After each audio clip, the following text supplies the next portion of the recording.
لا شريك له وأشهد أن محمدا عبده ورسوله صلي وسلم على نبينا محمد وعلى آله وأصحابه أجمعين ومن تبعهم بإحسان إلى يوم الدين. أما بعد، معاشر المسلمين rahimakumullah, kita bersyukur kepada Allah Subhanahu wa taala yang masih memberikan kemudahan kepada kita semua untuk mempelajari ilmu agama yang mulia ini, sehingga berkat kemuliaan dari Allah Subhanahu wa taala, berkat kemuliaan Allah Subhanahu wa taala, kita masih melanjutkan pembelajaran kita pada hadis Al-Arba'in An-Nawawiyah, yang mana insyaallah taala pada malam hari ini adalah pertemuan terakhir kita. Maka kita berdoa kepada Allah Subhanahu wa taala, mudah-mudahan Allah Subhanahu wa taala memberi keberkahan terhadap apa yang telah kita pelajari dan apa yang akan kita pelajari sini. Baik, langsung saja kita masuk pada hadis yang ke-38. Qala al-muallif rahimahullahu ta'ala rahmatan wasi'ah. Al-haditsu tsaminu wa thalathun an Abi Hurairah radhiyallahu anhu qala qala Rasulullah sallallahu alaihi wasallam inna Allah ta'ala qala man 'ada li waliyan faqad adantu bil harb. وما تقرب إلي عبدي بشيء أحب إلي مما افترضته عليه.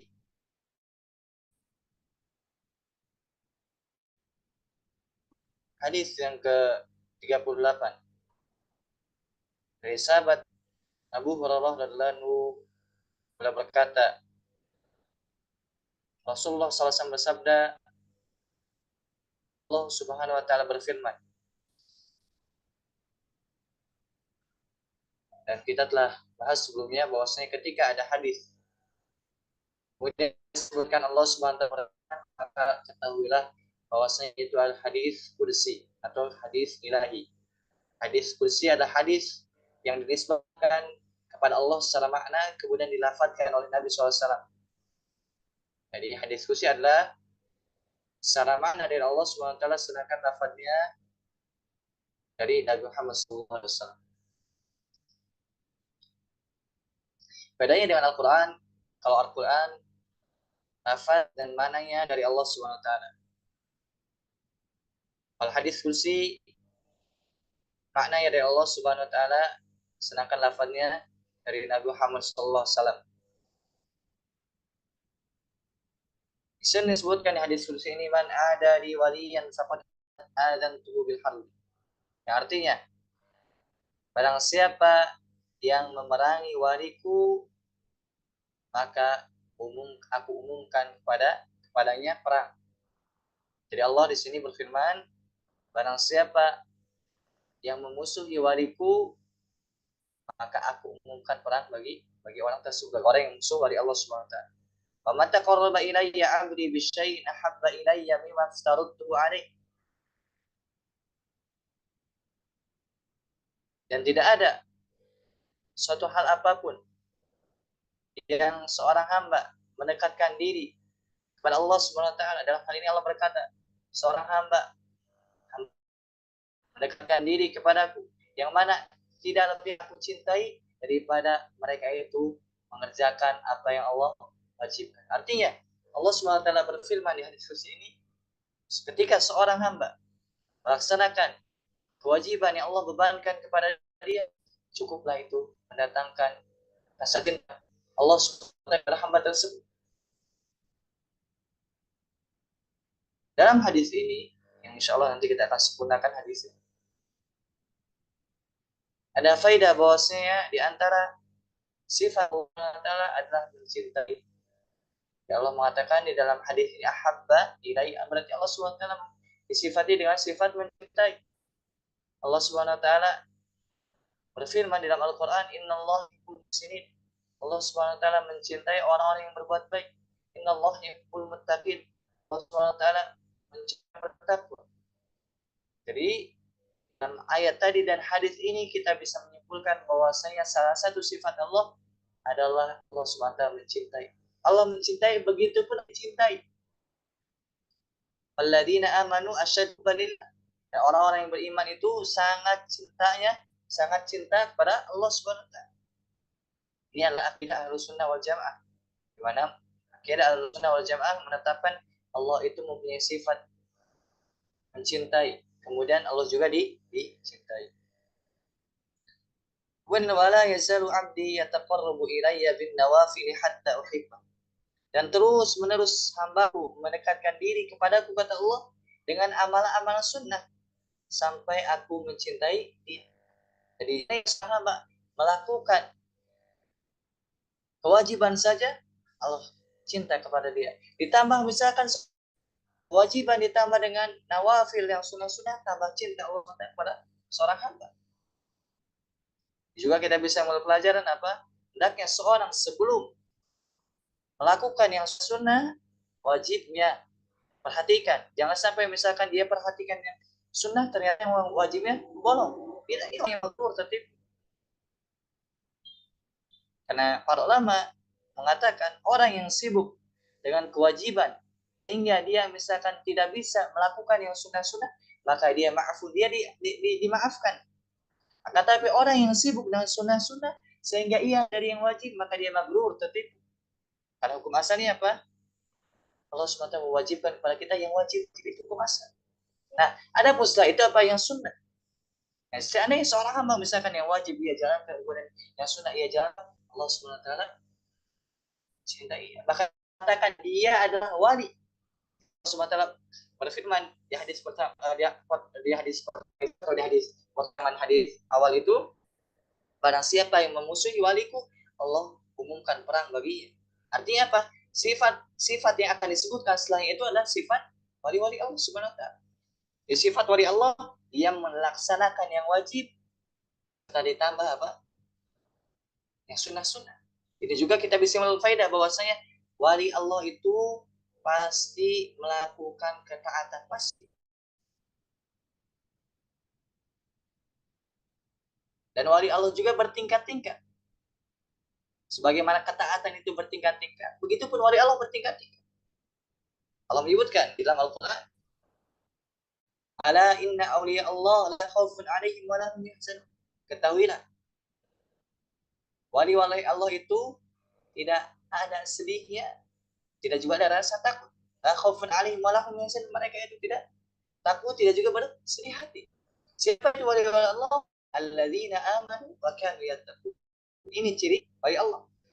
Wali Allah adalah orang yang dia beriman dan senantiasa bertakwa. Ini wali Allah SWT. Tandanya dua. Dia beriman dan bertakwa. Kapanpun ada dalam diri seorang sifat berupa keimanan dan takwa, maka dia wali Allah SWT. Man kana lillahi taqiyan kana lillahi waliyan. Kata Syaikhul Islam rahimahullah ta'ala. Barang siapa yang bertakwa kepada Allah, maka dia wali bagi Allah SWT. Jadi wali Allah itu bukan orang yang misalkan bisa berjalan di atas air atau bisa terbang di udara. Wali Allah yang sesungguhnya apa? Yang dia beriman dan bertakwa. Atau misalkan ada karamah di sana, itu beda lagi. Memang ahli sunnah meyakini di sana ada karamah. Akan tapi apa?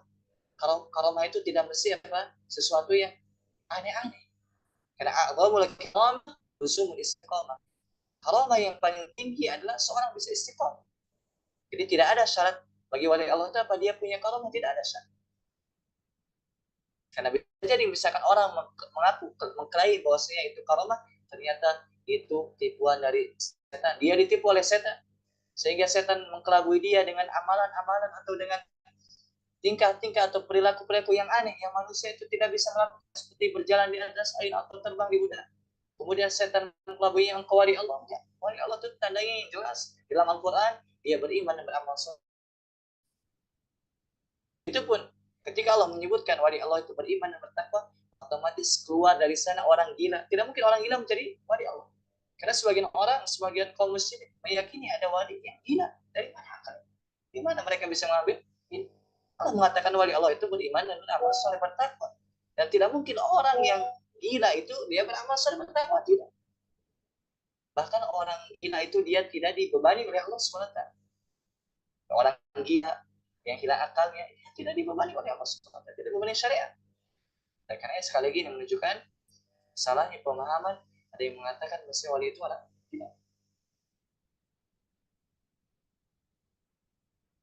Kemudian, fa'idha ahbabtuhu kuntu sam'ahu alladhi yasma'u bih. Ini ganjaran atau faidah dari Allah SWT. Keutamaan dari Allah SWT. Yaitu ketika Allah mencintai seorang hamba, maka kuntu sam'ahu alladhi yasma'u bih. Aku menjadi pendengarannya yang ia mendengar. Artinya apa? Allah Subhanahu wa taala membuat hamba tersebut tidaklah ia mendengar kecuali yang dengar yang baik-baik saja. Allah mengontrol pendengaran dia. Allah memberi taufik kepada dia. Allah menjaga dia sehingga pendengarannya tidaklah mendengar kecuali yang baik-baik saja. Ketika misalkan ada pendengaran buruk, Allah inginkan dia. Allah beri hidayah, dia benci kepada sesuatu yang ia dengar buruk tersebut. Di antara penjagaan Allah SWT kepada wali-wali, Allah SWT menjaga pendengaran dia dengan cara tidak mendengarkan yang haram-haram, ghibah, namimah, musik dan sebagainya. Dia justru ketika mendengar yang haram dia benci. Disebabkan apa? Disebabkan keputusan Allah menjadi pendengaran yang ia mendengarkan. Begitupun Allah menjadi penglihatan yang ia melihat dengannya. Artinya apa? Allah SWT memberi taufik dia sehingga dia menggunakan penglihatannya untuk sesuatu yang Allah cintai. Tidaklah dia melihat kecuali yang baik-baik. Kita akan melihat sesuatu yang haram, ia benci. Ketika misalkan melihat lawan jenis, dia tundukkan pandangannya. Ulil mu'minina yaghuddu min absarihim, katakan kepada orang mukmin tundukkan pandangan. Begitu pun katakan kepada mukminah, tundukkan pandangan. Apa yang bisa lakukan ini semua? Yaitu wali-wali Allah SWT. Allah menjaga penglihatan mereka. Keistimewaan wali-wali Allah SWT. Maka hendaknya ketika kita misalkan ingin dijaga oleh Allah SWT, maka hendaknya kita berusaha menjaga batasan-batasan Allah SWT. Hendaknya kita bertakwa dimanapun kita berada. Semakin kita bertakwa, semakin Allah menjaga kita. Nah sebaliknya ketika misalkan kita jauh dari yang namanya takwa, maka Allah SWT akan jauhkan kita, akan jauh dari kita. Kalau tidak kepada kita, hendaknya kita perhatikan masalah ini. Jika kita ingin dijaga pendengaran kita, penglihatan kita, maka hendaknya kita menjaga batasan-batasan Allah SWT. Hendaknya kita bertakwa kepada Allah Subhanahu wa taala. Kuna waidahu lati yabtishu biha. Ketika Allah mencintai seorang hamba, maka Allah menjadi arti ketika seorang hamba, Allah mencintai seorang hamba, Allah mengontrol tangan sehingga ketika ia memukul, tidaklah ia memukul kecuali memukul karena Allah SWT. Tidaknya untuk sesuatu yang menggolimi orang lain, tidak. Tapi ketika ia memukul karena Allah SWT, dia gunakan pukulan tersebut jalan yang benar seperti misalkan jihad dan seterusnya. Salah satu apa? Bentuk penjagaan Allah SWT kepada wali-wali. Wajilahul lati yamshi biha. Begitupun ketika Allah SWT mencintai seorang hamba, maka Allah menjadi mengontrol kaki seorang hamba tersebut. Tidaklah ia berjalan kecuali berjalan pada suatu hal yang Allah cintai. Itulah seorang hamba yang Allah cinta kepada dia ketika orang tersebut berjalan kepada sesuatu yang Allah cintai. Dia tidak gunakan kakinya pada sesuatu yang Allah haramkan. Bahkan ada kisah yang menarik dari ulama tabi'in. Ketika kakinya itu diamputasi disebabkan penyakit, maka ulama tersebut mengatakan, ya Allah, tidak pernah aku dengan sengaja mengayunkan kaki ini ke tempat maksiat. Padahal umur ulama ketika diamputasi itu sudah tua, tapi beliau mengatakan, demi Allah, saya tidak pernah melangkahkan kaki yang diamputasi tersebut disebabkan penyakit pada sesuatu yang Allah benci. Ini apa di antara bukti penjagaan Allah SWT kepada ulama tersebut. Nah, sekali lagi, jika kita ingin diberi taufik oleh Allah SWT, jika mata kita ingin dijaga oleh Allah SWT, jika pendengaran kita ingin dijaga oleh Allah SWT, begitupun tangan kita, maka hendaknya kita bertakwa Allah Subhanahu wa taala. Kemudian wala in sa'alani la u'tiyanna. Kemudian jika hamba yang Allah cintai tersebut meminta kepada Allah Subhanahu wa taala, Allah pasti beri. Subhanallah. Di antara apa? Keutamaan wali Allah Subhanahu wa taala, bahkan para ulama menyebutkan apa ini adalah hadis tentang wali Allah Subhanahu wa taala. Tentang sifat-sifat, tentang keutamaannya. Salah satu keutamaannya jika dia meminta Allah pasti beri. Wala in sa'adani la u'idanna. Kemudian jika dia meminta perlindungan, Allah akan beri perlindungan. Subhanallah. Misalnya kita perhatikan dari awal hadis sampai akhirnya, maka kita dapati bahwa keutamaan yang Allah berikan kepada wali itu begitu besar. Dari mulai penjagaan, dari mulai pembelaan. Ketika ada yang mengganggu wali Allah SWT, Allah yang mengumumkan perang bagi orang yang melakukan tersebut. Allah menjaga dia, membela dia, mengijabah doa dia. Ketika minta perlindungan, Allah perlindungan. Nah, cukuplah ini sebagai keutamaan wali Allah Subhanahu wa taala.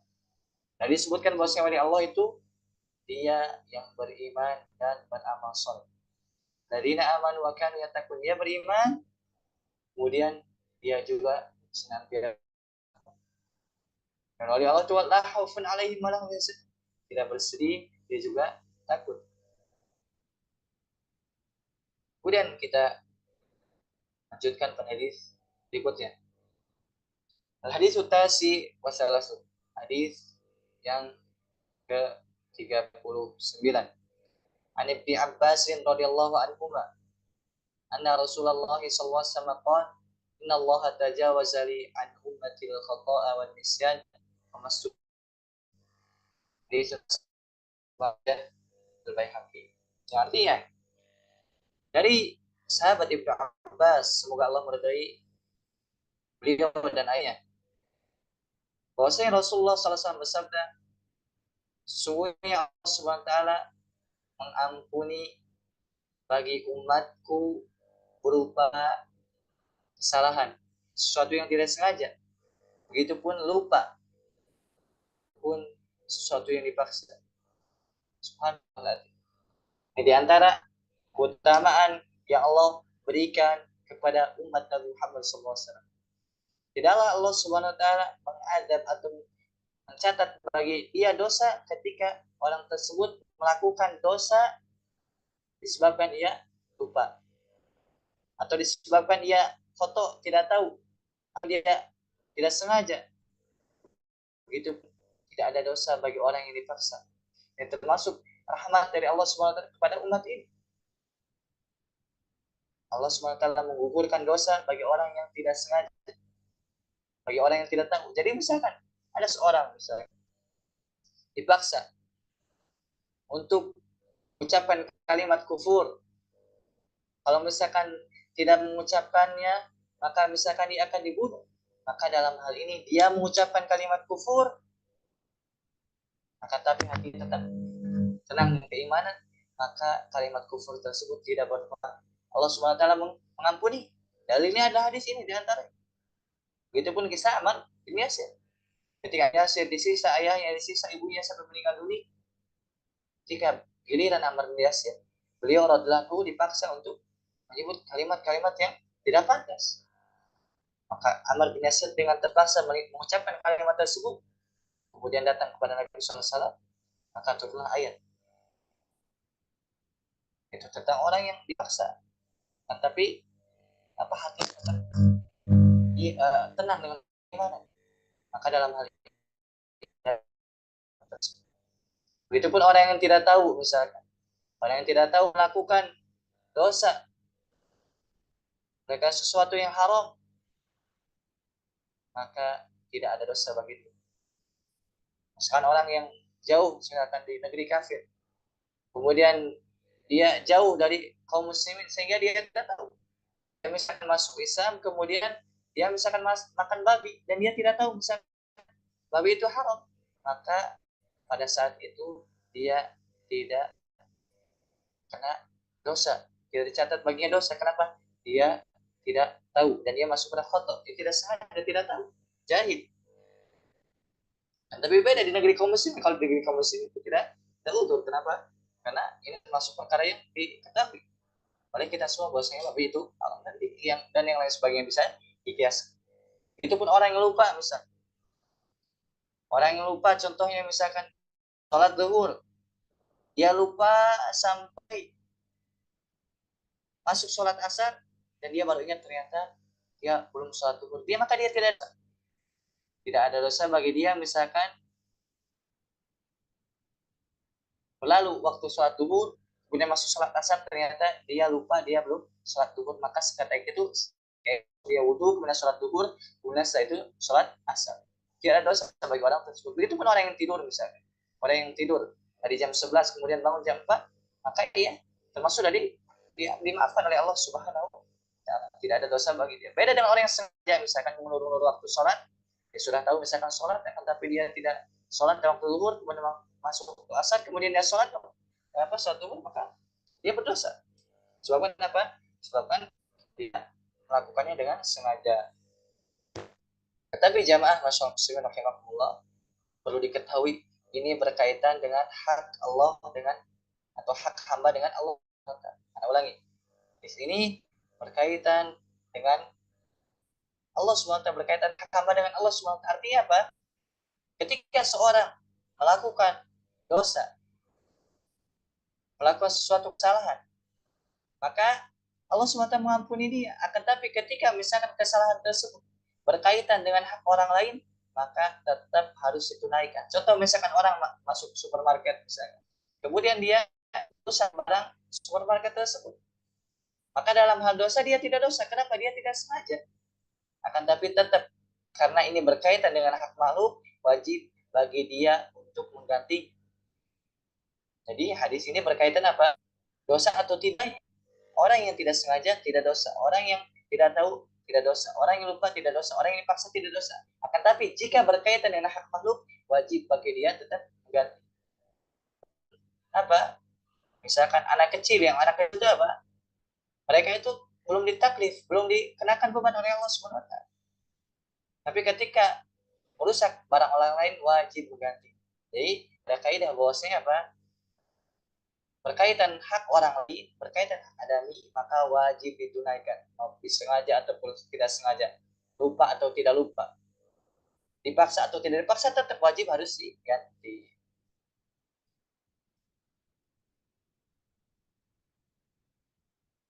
Allah alam. Kemudian kita lanjutkan pada hadisnya. Hadis al-arba'un, hadis yang ke-40. An Ibnu Umar radhiyallahu anhuma qala, dari Abdullah bin Umar, semoga beliau dan ayahnya, beliau berkata, akhadha Rasulullah sallallahu alaihi wasallam biman kibi. Rasulullah SAW memegang pundakku, kata Ibnu Umar. Rasulullah SAW memegang pundakku. Kemudian waqal, beliau bersabda, kun fid dunya ka'annaka gharibun aw abiru sabilin. Nabi SAW bersabda kepada Ibnu Umar, jadilah engkau di dunia ini seolah-olah orang yang asing. Jadi Nabi SAW bersabda pada Ibnu Umar dalam hal ini. Dan kita seluruh umat Nabi Muhammad SAW. Karena Nabi SAW diutus bukan Ibnu Umar saja, kepada kita semua. Jadi apa, nasihat ini juga nasihat bagi kita semua. SAW nasihat kita semua. Jadilah engkau di dunia ini seperti orang yang asing. Orang yang asing itu apa? Yang seolah-olah dia di negeri lain. Karena SAW bersabda selanjutnya, atau orang yang hanya nyebrang saja. Artinya apa? Dalam hadis ini terkandung perintah untuk kita zuhud di dunia ini.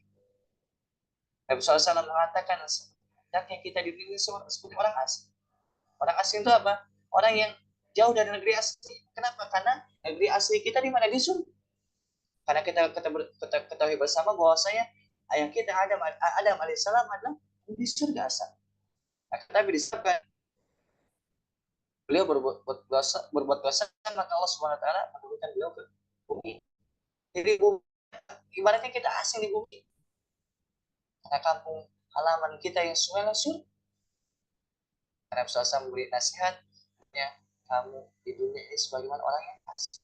Atau atau orang yang hanya sekedar nyebrang saja. Bahkan kata Nabi SAW di hadis lain disebutkan, mari walid dunia, apa urusan aku dengan dunia ini? Tidaklah aku di dunia ini, kata Nabi SAW, illa karokibin, kecuali seperti orang yang berkendara, istawalla tahta syajarah, yang dia singgah di atau berlindung, beristirahat di bawah pohon. Jadi kata Nabi SAW, tidaklah aku di dunia ini kecuali perumpamaannya seperti orang yang berkendara, bersafar, melakukan perjalanan, kemudian dia istirahat, kemudian dia rehat sejenak di naungan pohon. Kemudian summa roha fataroha, dia meninggalkan pohon tersebut, kemudian melanjutkan perjalanan. Ini dunia ini. Di dunia ini berapa? Kita seperti musafir. Saya mempermakannya dengan jelas apa? Seperti orang yang sedang melakukan perjalanan, kemudian singgah, kemudian melanjutkan perjalanan. Singgah ini kita di dunia. Karena perjalanan kita itu masih panjang. Setelah dunia ini masih ada alam barzah. Alam barzah ini begitu panjang. Seandainya kita misalkan merenungkan alam barzah ini, Nabi SAW wafat tahun 11 Hijriah. Sekarang sudah 140, 45 Hijriah. Sebentar lagi 46 Hijriah. Kurang lebih sudah hampir 14 abad. Nabi SAW hidup cuma 63 tahun, sedangkan di alam barzah hampir 1400 tahun, 14 tahun. Ini perbandingan dunia dengan alam barzah. Dan di alam barzah sampai hari kiamat, Allah alam sampai kapan hari kiamat. Dekat perbandingan 63 tahun dibandingkan dengan alam barzah 1400 tahun kurang lebih. Kan?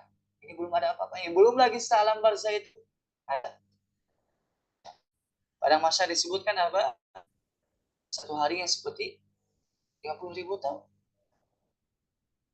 Belum lagi setelah itu ada antara perbedaan hisab, setelah itu ada hisab. Bulan setelah itu ada mizan. Bulan setelah itu ada pembagian buku catatan amal. Bulan setelah itu ada tawud sirat. Baru setelah itu ada surga dan masih jauh sekali perjalanan manusia. Jadi begitu tepatnya Nabi SAW ketika memberikan perumpamaan di dunia ini seperti orang yang duduk singgah sebentar, orang yang melakukan perjalanan kemudian duduk singgah sebentar di bawah, kemudian melanjutkan perjalanan. Seorang seperti orang musafir kita di dunia. Seorang musafir ketika ia melakukan perjalanan, maka yang ia bawa hanyalah secukup. Tidak mungkin orang yang musafir itu semua perabotannya, semua pakaiannya dibawa, tidak. Kan tapi seorang musafir itu membawa pakaian, membawa keperluan sesuai dengan apa ketika ia bersafar. Begitupun kita di dunia. Nah, ketika kita mengais rezeki di dunia ini apa? Secukupnya saja, jangan sampai berlebihan. Ketika misalkan Allah SWT memberikan kelebihan dari rezeki kita, maka hendaknya gunakan untuk hal yang bermanfaat. Jangan sampai kita dilalaikan oleh dunia ini. Jangan sampai dunia ini apa menipu kita. Jangan sampai kita lebih mendahulukan dunia yang sedikit ini dibandingkan dengan akhirat. Batu sirunal hayat dunia wal akhirat. Kalian lebih mendepankan dunia ini padahal akhirat itu lebih baik dan lebih kekal. Allah mengatakan akhirat itu lebih baik dan lebih kekal. Akan tapi batu sirunal hayat dunia. Tapi kalian lebih mendepankan dunia. Karena memang apa? Dunia ini memang indah, memang manis, warna hijau. Seandainya seorang tidak bisa mengontrol, tidak bisa memandang dunia ini dengan pandangan yang benar, tentu dia akan tertipu. Betapa banyak orang yang tertipu dengan dunia. Betapa banyak orang yang melakukan yang haram-haram disebabkan mengejar dunia. Tidak peduli mau halal mau haram, yang penting dia dapat dunia. Yang penting dia dapat harta, yang penting dia dapat jabatan dan seterusnya. Dia sudah tertipu oleh dunia. Kita perhatikan masalah ini. Nah, kita zuhud di dunia ini, meninggalkan sesuatu yang tidak bermanfaat untuk akhirat kita. Jadikan apa yang Allah berikan berupa dunia ini kita gunakan untuk taat kepada Allah Subhanahu wa taala. Kemudian Wakana Umar radhiyallahu anhu yaqul. Kemudian Ibnu Umar setelah menyampaikan hadis ini, beliau mengatakan, "Idza amsayta fala tantadhir as-sabah, wa idza asbahta fala tantadhir al-masa." Jika engkau berada di sore hari, maka jangan menunggu pagi hari. Wa idza asbahta fala tantadhir al-masa. Dan ketika engkau di pagi hari, jangan menunggu sore hari. Artinya apa? Ketika ada kesempatan di situ untuk berbuat baik, ada kesempatan untuk beramal soleh di sore hari, maka jangan menunggu pagi hari untuk mengamalkan amal soleh tersebut. Karena kita ketahui bersama bahwasanya ketika di dalam hati ini tergerak untuk melakukan amal soleh, ketahuilah itu nikmat dari Allah SWT. Maka ambillah nikmat tersebut, bersyukurlah terhadap nikmat tersebut dengan cara apa? Jadi ketika misalkan terbesit dalam hati kita ingin melakukan amalan itu nikmat dari Allah, maka ambil nikmat tersebut, gunakan nikmat tersebut untuk apa? Untuk mendapatkan pahala. Ketika misalkan kita terbesit untuk melakukan suatu amalan, kemudian kita mengibah amalan tersebut, melakukan amalan tersebut, pada hakikatnya kita telah bersyukur kepada Allah SWT. Kenapa? Karena salah satu bentuk syukur yaitu kita menjalankan ketaatan kepada Allah SWT. Ketika Allah memberikan nikmat kepada kita berupa bisikan terhadap kebaikan, kita melakukan hal tersebut, maka ketahuilah itu termasuk dari bentuk syukur kepada Allah SWT. Kemudian ketika kita bersyukur kepada Allah SWT, Allah akan tambah nikmat tersebut. Dan syakartum la azidannakum. Jika kalian bersyukur, aku akan tambah nikmat tersebut. Akan tapi wala in kafartum inna adabi lasyadid.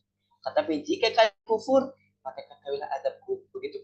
Artinya ketika misalkan terbesit dalam hati kita,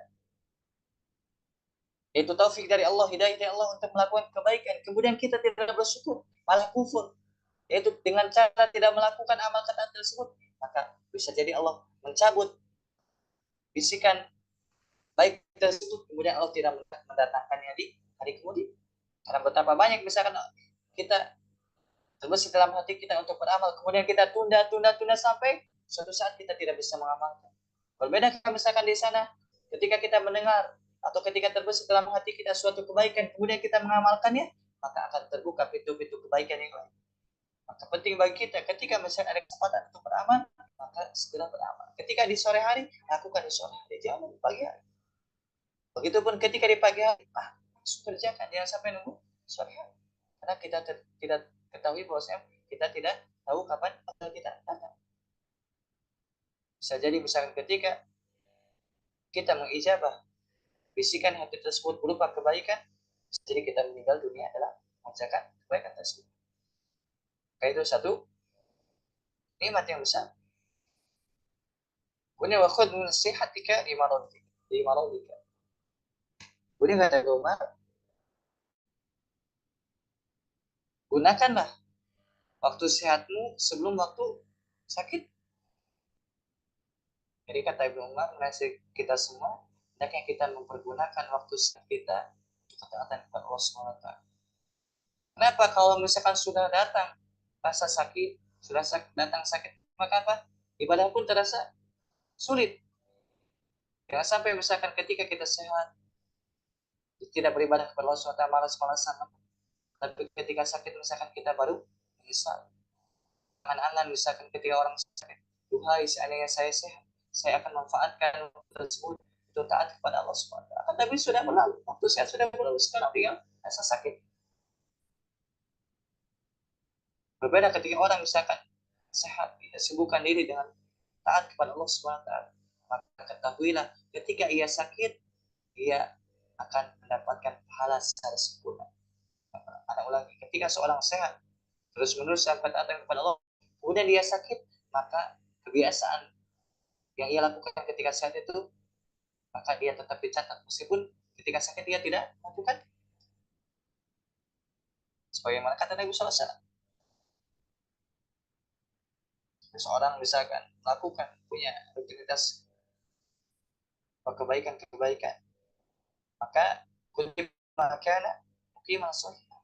Maka ketika ia ketika safar, ketika ia sakit, maka tetap diberi catatan. Misalkan orang sebelum sakitnya dia sering qiyamul lail, ketika sakit dia tidak ada kesempatan untuk qiyamul lail, maka catatan kebaikan berupa qiyamul lail tetap dicatat oleh Allah Subhanahu wa taala meskipun dia tidak melakukan disebabkan sakit. Begitupun misalkan orang ketika mukimnya dia senantiasa menjaga qiyamul lail, misalnya kemudian ketika safar dia tidak sempat untuk qiyamul lail, maka ketahuilah dia mendapatkan pahala sebagaimana ketika ia tidak safar.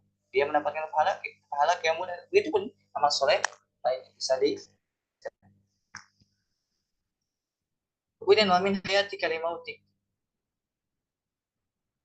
Itu pun pergunakanlah hidupmu sebelum datang kematian. Artinya apa? Selagi kita diberi kesempatan oleh Allah SWT untuk hidup di dunia ini, maka gunakan kehidupan ini untuk taat kepada Allah SWT. Jangan sampai kita misalkan ketika meninggal dunia baru kita menyesal. Jangan sampai kita termasuk orang yang disebutkan dalam Al-Quran ingin dikembalikan ke dunia ini untuk apa? Untuk beramal soleh. Qala rabbi irji'un, wahai Rabbku, kembalikan aku ke dunia. La'ali a'mal salih, supaya apa aku bisa beramal saleh. Fima tarak, terhadap apa yang aku tinggalkan. Orang tersebut yang meninggal dunia, ia ingin dikembalikan ke dunia untuk apa? Beramal saleh, bukan yang lain. Bukan ingin menambah harta, bukan ingin lain sebagainya, tidak. Tapi la'ali a'mal salih, supaya aku bisa beramal saleh. Fima tarak, terhadap apa yang tinggalkan. Nah, tapi Allah berfirman, kala sekali-kali tidak. Semua mengatakan apa? Sekali-kali tidak. Selagi masih ada kesempatan di dunia ini, maka gunakan kesempatan ini untuk beramal soleh. Kita masih hidup. Kalau sudah meninggal dunia, setiap dari kita pasti menyesal. Jika meninggal dunia, setiap dari kita pasti menyesal. Jika kita termasuk orang yang baik, kita menyesal kenapa kita tidak menambah kebaikan. Namun jika seorang termasuk orang yang berbuat buruk, dia menyesal kenapa dia tidak bertobat dari keburukan tersebut, kemudian banyak amal soleh. Setiap dari kita pasti menyesal. Dari hadis yang mulia ini dan asar itu Umar radhiyallahu anhu ada anjuran bagi kita untuk bersegera melakukan ketaatan. Untuk bersegera jangan sampai menunda-nunda. Ketika ada kesempatan lakukan. Kata Nabi SAW, badiru bil amali fitana kaqati'il lail mudlim yusbihu ar-rajul mu'minan wa yusbihu kafiran wa yumsi ar-rajul mu'minan wa yusbihu kafiran. Kama qala Nabi SAW, artinya bersegeralah kalian beramal. Nabi SAW mengatakan dalam hadis ini, bersegeralah kalian beramal sebelum datang fitnah, ujian, cobaan. Yang mana fitnah tersebut, ujian tersebut, cobaan tersebut seperti malam yang gelap gulita. Lihat perumpamaan Nabi SAW. Saking beratnya ujian, saking beratnya fitnah, Nabi SAW memperumpamakan seperti gelapnya malam. Sudah sulit. Maka mumpung ada kesempatan, badiru bil amal, bersegera. Belum datang hari itu fitnah yang pasti terjadi. Ini kata Nabi Muhammad SAW. Beramallah kalian, bersegera beramal sebelum datang fitnah, ujian, cobaan, yang mana fitnah tersebut sebagaimana malam gelap gulita. Saking besarnya fitnah tersebut, Nabi SAW bersabda, usbihur rajul mu'minan wa yumsi kafir. Seorang yang tadi pagi harinya dia beriman, maka pada sore hari dia sudah kafir. Subhanallah. Orang yang paginya dia beriman, sore hari sudah kafir. Wa yumsi rajul mu'minan wa yusbihu kafiran. Dan orang yang sore hari masih muslim, masih beriman, pada pagi harinya dia sudah kafir. Ini dahsyat sekali fitnah yang seperti ini. Bagaimana seorang bisa membalik, berganti agamanya hanya waktu singkat. Pagi hari muslim, sore hari sudah kafir. Sore hari muslim, pagi hari sudah kafir. Begitu cepat dia berganti agama. Sebabnya apa? Saking besarnya fitnah. Nabi SAW menasihati sebelum datang hal tersebut, maka bersegeralah beramal. Apa sebabnya? Ya bi'udina bi'udina. Orang yang berubah agama, dia orang yang terkena fitnah apa? Orang yang mengganti agamanya dengan sesuatu yang sedikit di dunia. Kita pernah dengar misalkan orang yang murtad dari Islam hanya karena Indomie sedus misalkan. Orang yang murtad dari Islam hanya karena dibantu di rumah sakit misalkan. Ini fitnah yang begitu dasar. Ini Pak. Akhirnya bersilah beramal. Sebelum terjadi hal tersebut.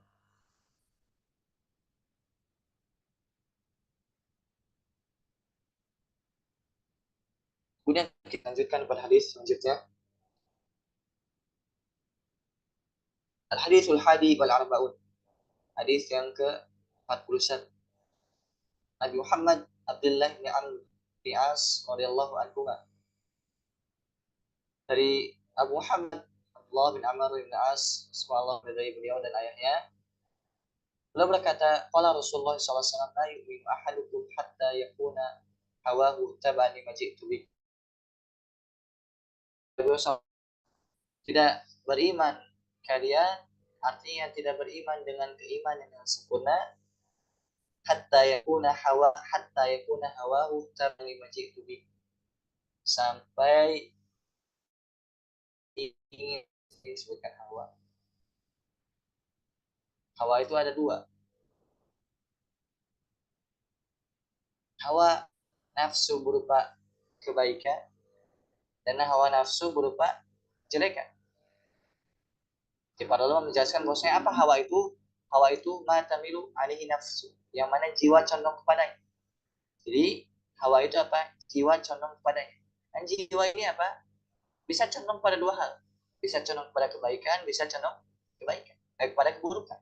Nabi SAW bersabda hadis ini, tidak beriman kalian dengan keimanan yang sempurna sampai hawa kalian sampai keinginan kalian, jiwa kalian itu apa? Jadi terhadap apa-apa yang aku datang dengan, artinya mengikuti syariat. Jadi salah satu tanda orang yang imannya sempurna, maka keinginannya itu apa? Mengamalkan syariat. Karena tadi disebutkan apa? Bahwasanya keinginan jiwa itu ada dua. Pertama, keinginan jiwa yang terpuji, yaitu keinginan untuk menjalankan ketaatan kepada Allah SWT. Yang kedua, jiwa yang tercela, yaitu jiwa yang mana yang ia menyelisih syariat. Nah, ketika dimutlakan hawa, maka ia disematkan pada jiwa yang buruk. Itu ketika misalkan disebutkan hawa, maka itu dinisbatkan pada jiwa yang buruk. Kenapa? Memang kebanyakan manusia jiwanya seperti inna nafsa la'ammaratun bisu. Sesungguhnya jiwa itu mengajak kepada keburukan. Nah, orang yang sempurna imannya, disebutkan hadis ini, adalah tandanya yaitu mengikuti apa yang dibawa oleh Nabi SAW. Jiwa itu condong apa? Kepada kebenaran, kebaikan, condong pada sunnah, mengikuti Nabi SAW. Tapi jangan rahimahullah, para ulama atau sebagian dari mereka itu, sebagian besarnya mendhaifkan hadis ini, mendhaifkan hadis. Tapi meskipun hadis yang dhaif, maka secara makna sebagaimana yang dijelaskan tadi, kita katakan benar. Kenapa? Karena memang jiwa ini ada yang baik, ada yang buruk, ada yang condong kepada kebaikan, ada yang condong kepada keburukan. Dan memang kita ketahui bersama bahwasanya di antara kesempurnaan iman seorang adalah dengan apa? Dengan dia condong kepada kebenaran. Tidak ada dia melakukan satu hal kecuali apa? Sesuai dengan kebenaran. Tidak ada yang meninggalkan satu hal kecuali apa? Itu adalah keburukan. Ini di antara kesempurnaan iman.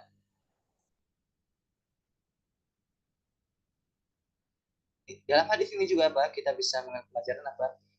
Sampai kita mengedepankan hawa nafsu kita, ego kita, keinginan kita, kemudian menyelisih syariat. Jangan sampai seperti itu. Adapun misalkan hawa yang keinginan kita yang pada ketaatan tentu kita lakukan. Adapun yang mubah-mubah misalkan, maka tidak menjadi masalah. Misalkan apa? Senang, misalkan condong kepada makanan enak, pakaian bagus, misalkan kepada sama jenis istri, misalkan suami dan seterusnya, itu suatu yang terjadi masalah. Tapi jangan sampai jangan sampai berlebihan sehingga dapat menjerumuskan kita atau melalaikan kita dari ketaatan kepada Allah Subhanahu wa taala. Kemudian kita lanjutkan hadis yang terakhir. Hadis tsani wal arbaun. Hadis yang ke-42. Itu hadis yang terakhir. An Anas bin Malik radhiyallahu anhu qala, dari sahabat Anas bin Malik beliau berkata, sami'tu Rasulullah sallallahu alaihi wasallam yaqul, aku mendengar Rasulullah SAW bersabda, qala Allah taala, Allah Subhanahu wa taala berfirman, sekali lagi ini hadis kursi. Hadis kursi. Allah SWT berfirman, ya ibna Adam, wahai anak Adam. Jadi hadis yang akan kita bacakan ini hadis yang agung, hadis yang mulia. Hendaknya kita perhatikan. Allah SWT menyeru kita semua, wahai anak Adam, innaka ma da'utani warjautani ghafartu laka ala ma kana minka wal ubani. Yang artinya, selama kalian, wahai anak Adam, berdoa kepadaku, berharap kepadaku, aku akan ampuni kalian. Sebesar apapun dosa kalian, aku tidak peduli. Ya Allah mengatakan dalam hadis yang mulia ini, wahai anak Adam, selama kalian berdoa kepada Allah, Allah SWT, wahai anak Adam, selama kalian berdoa kepadaku, berharap kepadaku, aku ampuni kalian. Meskipun dosa kalian banyak, aku tidak peduli. Artinya apa? Dalam hadis, potongan hadis ini apa? Hendaknya kita terus-menerus berdoa kepada Allah SWT. Terus-terus berharap kepada Allah SWT. Dan hendaknya ketika kita berdoa, hendaknya kita juga berharap. Jangan sampai kita berdoa, kemudian apa? Ya, tidak, misalkan tidak ada keinginan besar untuk dijabah, tidak. Akan tapi, ud'ullah wa antum muqinuna bil ijabah. Tapi berdoa kepada Allah SWT dan kalian yakin bahwa si Allah akan mengijabah. Kan Allah mengatakan di sini, berdoa kemudian digandingkan dengan ashab. Mesti itu seorang muslim. Ketika dia berdoa, dia berharap kepada Allah SWT, Allah mengijabah doa. Ketika dia beribadah, dia berharap kepada Allah supaya Allah menerima ibadah dia meskipun penuh dengan kekurangan. Dalam hadis ini Allah SWT menyuruh kita semua. Sama kita berdoa kepada Allah, sama kita berharap kepada Allah, Allah ampuni dosa-dosa. Allah tidak peduli. Ya ibna Adam, wahai anak Adam, law balagat dzunubuka anana as-sama'i tsumma astaghfartani ghafartu. Wahai anak Adam, seandainya dosa kalian memenuhi langit, kemudian kalian beristighfar kepadaku, Allah, aku akan ampuni, kata Allah. Di antara rahmat Allah SWT, salah satu nama Allah Al-Ghaffar. Allah SWT Maha Ar-Rahim, Maha Al-Karim, Maha Mulia. Allah mengatakan, seandainya dosa kalian, wahai anak Adam, begitu banyak, saking banyak yang memenuhi langit, semastighfar, dan kemudian kalian beristighfar. Ini syaratnya, kalian beristighfar. Ghafartullah. Jadi Allah SWT mengampuni dosa-dosa kita ketika kita beristighfar. Dan beristighfar hendaknya apa? Lisan dan hati itu dihadirkan. Jangan sampai lisan beristighfar tapi misalkan hatinya lalai, tidak. Hendaknya menghadirkan hati ketika kita mengucapkan istighfar di dalam istighfar di lisan-lisan kita. Maka Allah mengatakan di dalam Al-Quran, wa inni laghafar, sesungguhnya aku ini maha pengampun. Bagi siapa liman taba, bagi orang yang bertaubat. Ya Allah maha pengampun itu bagi siapa? Orang yang bertaubat. Orang yang bertaubat dengan taubatan nasuha. Ketika ia melakukan kesalahan-kesalahan, kemudian meneruskan, bukan terus-menerus berdosa, kemudian dia mengatakan Allah maha pengampun, Allah yang tidak. Tapi ketika dia melakukan dosa, hendaknya dia berhenti bertaubat kepada Allah SWT. Fa inni laghafar, sesungguhnya aku ini maha pengampun, kata Allah. Bagi siapa liman taba, bagi yang bertaubat. Wa amana, kemudian dia beriman dengan iman yang benar. Kemudian dia mewujudkan keimanannya, wa amila sholih, dengan amal sholih. Orang yang Allah ampuni, orang yang bertobat, orang yang beriman, dia beramal sholih. Kemudian Allah menjanjikan bagi orang yang bertobat meskipun dosanya banyak, dia bertobat kepada Allah. Kemudian dia juga beriman dengan iman yang benar. Nah, seorang tidak mungkin bisa beriman dengan benar kecuali harus belajar. Kemudian dia wujudkan keimanan dengan amal sholih. Fa inni laghafar liman taba wa amana wa amila sholih. Maka Allah menjanjikan orang tersebut memberikan dia hidayah. Salah satu pintu hidayah dengan cara bertobat, beriman, beramal soleh, ini pintu hidayah. Allah berikan hidayah kepada orang. Hidayah yang mana kita minta setiap hari. Salah satu jalannya, kita senantiasa bertobat kepada Allah Subhanahu Wa Taala. Nabi saja alaihissalatu wassalam, beliau orang yang telah diampuni dosanya, baik yang lalu ataupun yang akan datang. Nabi SAW adalah orang yang pertama kali masuk surga. Bahkan tidak akan ada yang masuk surga kecuali pintunya dibukakan oleh Nabi Muhammad SAW. Tetapi bersamaan dengan keutamaan ini semua, Nabi SAW beristighfar dalam sehari 100 kali. Bahkan satu majelis 70 kali. Kita berapa kali? Dosa kita banyak, kelalaian kita banyak, ibadah kita sedikit. Sedikit banyak kekurangan, akhlak kita kurang baik, amalan kita kurang benar, dan seterusnya banyak saya kurangkan kita lantas bagaimana kita tidak banyak istighfar. Mesti kita lebih banyak lagi istighfar. Dan Allah menjanjikan yang beristighfar kepada Allah menjanjikan ampunan bagi dia. Seolah-olah apa Imam Nawawi memberikan isyarat, jadi meskipun kita sebisa mungkin menjalankan apa yang telah kita pelajari dari hadis yang ke-1 sampai hadis 41 apa begitu, sebisa mungkin apa kita menjalankan ketaatan, pasti ada kekurangan. Jadi apa Imam Nawawi menutup hadisnya dengan harapan supaya apa, supaya meskipun banyak kekurangan kita, dosa kita, tapi apa kita tidak berputus asa dari rahmat Allah Subhanahu wa taala. Qul ya ibadilladzina asrafu ala anfusihim la taqnatu min rahmatillah. Katakan wahai Muhammad kepada hamba-hambaku yang melampaui batas, orang yang senantiasa bermaksiat, orang yang penuh dengan kekurangan dan seterusnya, banyak sekali kekurangan kita. Maka la taqnatu min rahmatillah, janganlah kalian berputus asa dari rahmat. Innallaha yaghfiru dzunuba jami'an. Sesungguhnya Allah mengampuni seluruh dosa tanpa terkecuali. Bahkan orang yang berbuat syirik, tidak beriman kepada Allah, kemudian dia bertobat beriman kepada Allah, Allah mengampuni dosa. Mengenai seorang tersebut mengampuni dosa orang. Maka ini yang lebih menakjubkan lagi, Allah SWT mengganti keburukan tersebut menjadi kebaikan. Orang misalkan 50 tahun dia bergelimang dengan maksiat dosa, kemudian di umur 51 tahun misalkan contoh, dia bertobat kepada Allah SWT dengan taubat nasuha, maka yang 50 tahun berbuat keburukan ini Allah SWT ulaika yubaddilullahu sayyi'atihim hasanat. Mereka adalah orang-orang yang menggantikan keburukan mereka jadi kebaikan. Allah SWT mengatakan orang bertobat, beriman, beramal soleh, Allah janjikan bagi dia keburukannya Allah gantikan jadi kebaikan. Subhanallah. Kurang baik lagi gimana? Kurang baik apalagi Allah SWT. Maka yang bagi kita apa? Terus bisa mungkin dari apa-apa yang tersisa di umur kita, gunakan untuk ketaatan kepada Allah SWT. Ada pun yang telah berlalu, misalkan dari kelalaian kita, dosa kita, dan seterusnya, maka tobat kepada Allah SWT. Ada pun setelahnya apa? Lagi perbaiki.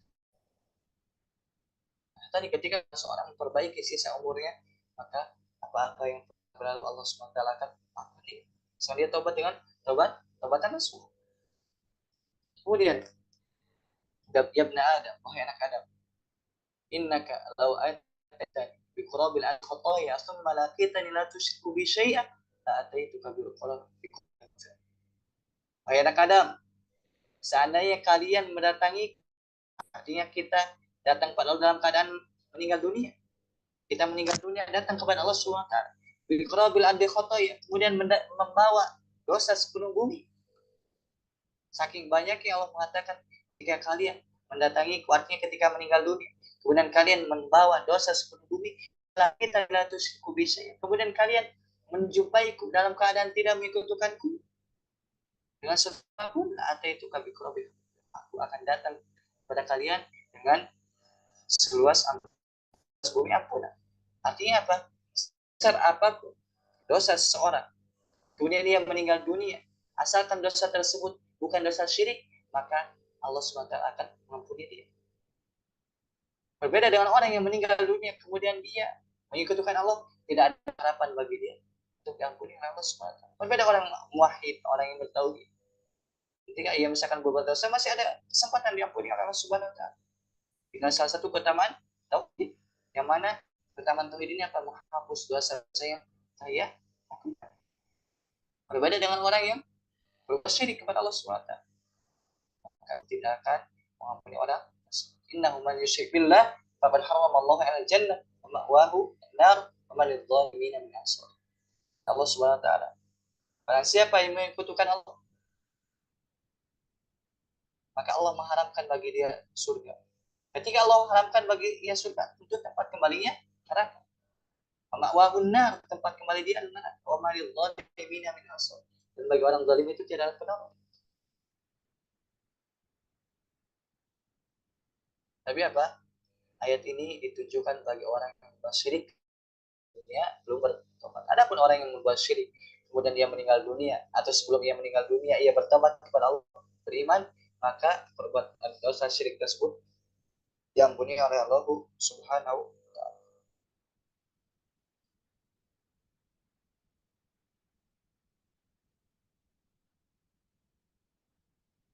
Dalam hadis ini kita bisa mengambil beberapa pelajaran. Itu nantinya sebagaimana saya sebutkan yaitu luasnya rahmat Allah Subhanahu wa taala, luasnya pemberian Allah Subhanahu wa taala, fadl Allah Subhanahu wa taala kepada kita semua. Rahmatnya luas, keutamaan Allah Subhanahu wa taala luas. Dan wawannya rahmat ampunan itu luas. Sehingga apa? Sebesar apapun dosa seorang, ketika ia beristighfar memohon ampunan kepada Allah, maka Allah akan mengampuni orang tersebut. Bahkan orang yang berbuat syirik, jika ia bertobat, Allah akan. Begitu orang yang kembali bertobat kepada Allah, yang asalnya berbuat buruk, maka keburukan tersebut Allah akan ganti jadi kebaikan. Begitupun ya, faedah hadis ini adalah keutamaan doa kepada Allah Subhanahu wa taala. Dan lagi apa? Seorang kita berdoa, lagi Allah Subhanahu wa taala akan mengijabah doa.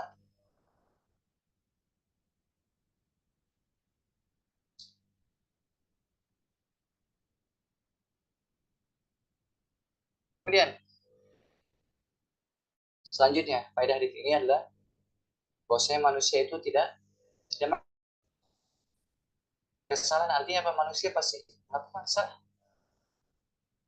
Kulubnya Adam ya. Atau setiap manusia itu pasti melakukan dosa. Nah, tapi sebaik-baik orang yang berbuat dosa, orang yang berbuat dosa, atau inat tahu orang yang berbuat dosa sebaik-baik mereka adalah orang yang bertobat kepada Allah SWT. Bahkan Nabi SAW bersabda dalam hadis,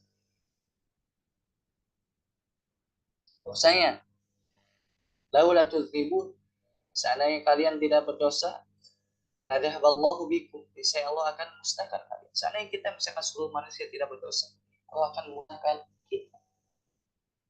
Wajah biqaumin, kemudian Allah akan ciptakan kaum yang baru. Yadzibun, kemudian mereka itu apa? Kaum yang baru itu dia berdosa. Summa astaghfirun, kemudian mereka faghfarallah, kemudian Allah mengampuni mereka.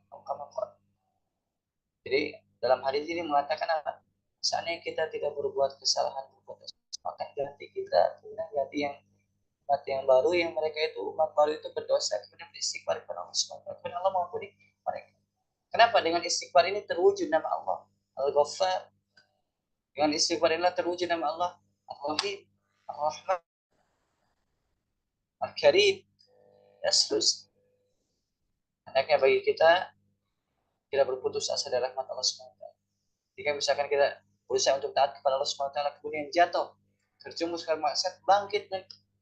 Kemudian kita berusaha bertobat nasuh, kemudian jatuh, kita terus sampai kita bertemu dengan Allah SWT. Dan mudah-mudahan Allah ridha kepada kita. Kenapa kita Allah SWT? Memang hidup ini perjuangan. Kita bisa mengambil pelajaran, misalkan orang yang ketika kecil, dia anak kecil, anak bayi, misalkan ketika dia ingin berjalan, dia harus belajar dulu merangkak. Kemudian dia berusaha untuk berjalan jauh, dia bangkit lagi, jatuh, bangkit lagi terus sampai dia bisa berjalan berlari. Apa asalnya dengan berjuang? Begitu orang dalam taat kepada Allah SWT pernah berjuang. Dia bangkit, jatuh, bangkit terus sampai dia terbiasa untuk taat kepada Allah Subhanahu wa taala. Seandainya misalkan anak kecil, ketika ia terjatuh, tidak bangkit, maka senantiasa ia tidak bisa jalan. Begitu pun kita misalkan ketika jatuh tidak bangkit, maka akan terpuruk terus menerus seperti itu. Berbeda ketika kita bangkit, maka biidznillah taala keadaan kita akan baik. Begitu pun faedah dari hadis adalah besarnya keutamaan tauhid. Yang mana ketika seorang tidak menyekutukan Allah, orang yang wahid kemudian tidak menyekutukan Allah, mati maka pasti akan masuk surga. Orang yang sempurna kadar tauhidnya, ia akan masuk surga tanpa adab dan hisab. Orang yang kurang tauhid, Allah terserah Allah. Allah bisa mengadabnya atau Allah mengampuni. Karena di antara kesempurnaan tauhid seorang adalah taat Allah dan jauh maksiat. Di antara tanda sempurna tauhid seorang adalah tunduk patuh kepada Allah dan jauh maksiat. Kenapa? Karena ketika ia bermaksiat, pada hakikatnya ia menjadikan hawa nafsu sebagai Tuhan. Ketika seorang bermaksiat, ia pada hakikatnya menjadikan hawa nafsu sebagai Tuhan. Ketika hawa nafsu berkata A, maka ia melakukan A. Ketika hawa nafsu mengatakan B, dia melakukan B. Pada hakikatnya ia mengikuti hawa nafsu. Pada hakikatnya ia berbuat syirik dalam hal ini. Jadi di antara kesempurnaan tauhid seorang, dia taat jauh dari maksiat. Ketika dia tidak taat, berarti apa? Tauhidnya ada yang kurang. Kenapa? Di antara konsekuensi tauhid hanya taat kepada Allah, tidak taat kepada hawa nafsu. Jika seorang misalkan taat kepada hawa nafsu, yang dalam hal ini dia tidak berbuat syirik dalam hal ketaatan kepada Allah Subhanahu wa taala. Jamaah masyaallah muslimin rahimakumullah, mungkin sekian yang dapat disampaikan. Kita berdoa di akhir kita, mudah-mudahan Allah Subhanahu wa taala memberikan taufik kepada kita untuk mengamalkan. Sebagaimana Allah telah memudahkan kita untuk belajar kitab ini sampai selesai, yang ringkas dan masih dengan penuh kekurangan, maka kita berdoa kepada Allah SWT sebagaimana Allah telah memudahkan kita untuk mempelajarinya. Mudah-mudahan Allah SWT memudahkan kita untuk mengamalkan, karena ilmu yang bermanfaat adalah ilmu yang diamalkan, bukan yang sekedar wawasan atau pengetahuan semata, tidak, tetapi ilmu yang diamalkan. Allah Allah fa'na bi'allamtana wa'allimna ma'infa'una wa zidna ilman ya arhamar rahimin. Wa inna nas'aluka ilman nafi'an wa rizqan thayyiban wa amalan mutaqabbal. Tapi barangkali ada pertanyaan sebelum ditutup. Sebelum kasih kesempatan 1 menit kalau tidak ada kita.